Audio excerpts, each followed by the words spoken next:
Бәріне қайырлы күн. Бүгін біз сіздермен осындай жұмсақ болып, әрі дәмді болып пісетін медовик жасайтын боламыз. Видеоның соңына дейін қарап, каналға тіркелуді ұмытпаңыз. Ең алғашқы бізге қажет болатын 4 жұмыртқа, қант саламыз 1 стакан. Бірінші жай жылдамдықпен араластырамыз, жайлап уақыт жылдамдығын қосамыз. Ақ пышный болып тұру қажет.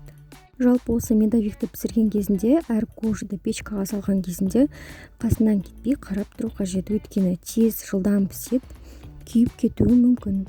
Түсі қоңырланған кезінде аламыз.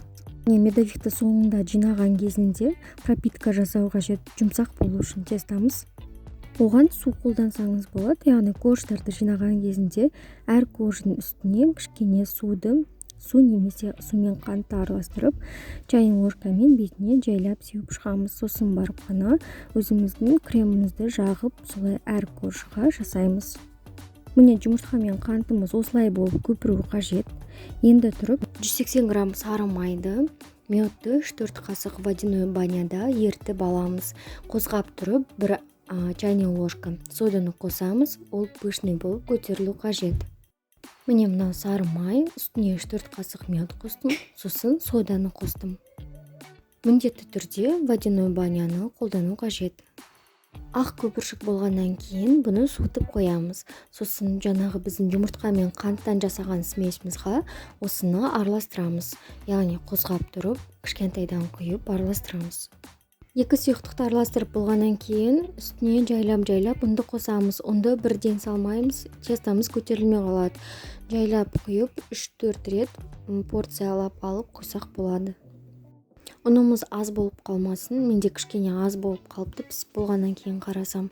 Сондықтан да ұнын мен көрсеткен мөлшердегідей салыңыз. Однородный сұйықтық болғанша араластырып тұрамыз жай жылдамдықта. Енді пісіретін біздің формамызды дайындаймыз. Оған біз двухсторонний пергаментті аламыз да, мен жасағандай етіп форма жасап аламыз. Немесе өзіңізге қалай ыңғайлы ручкамен, крышкамен сызып алсаңыз болады. Маған осылай ыңғайлы болғандықтан осылай етіп форманы жасап алдым. Әр коржымыз 5-7 минут аралығында піседі. Міндетті түрде қарап тұру қажет, ол қатты күйіп кетпесін. Міне кез келген кремді қолдансаңыздар болады. Мен 25% сметана мен сахарный пудра екеуін араластырып қолдандым. Солай істесеңіздер арзанға шығады. Сосын оның бәрін торты жинап қойғаннан кейін 3-4 сағат холодильникке салып қойыңыздар.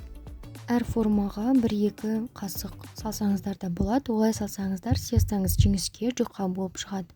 Ал егер қатты пышный, орта көлемді болған қаласаңыздар 3-4 қасық сала беріңіздер.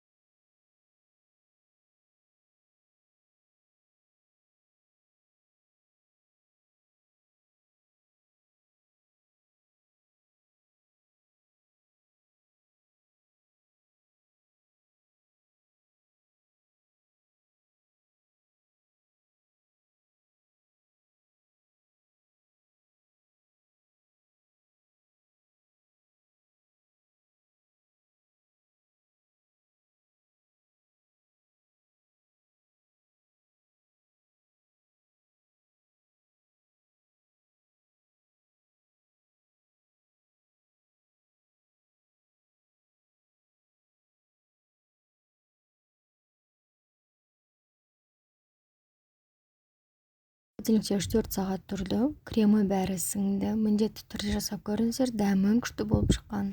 Каналда басқа да қызықты, өзіңізге қажетті ақпараттар, рецепттер бар, қарап шығыңыз. Каналды жоғалтып алмас үшін подписаться батырмасын басыңыз.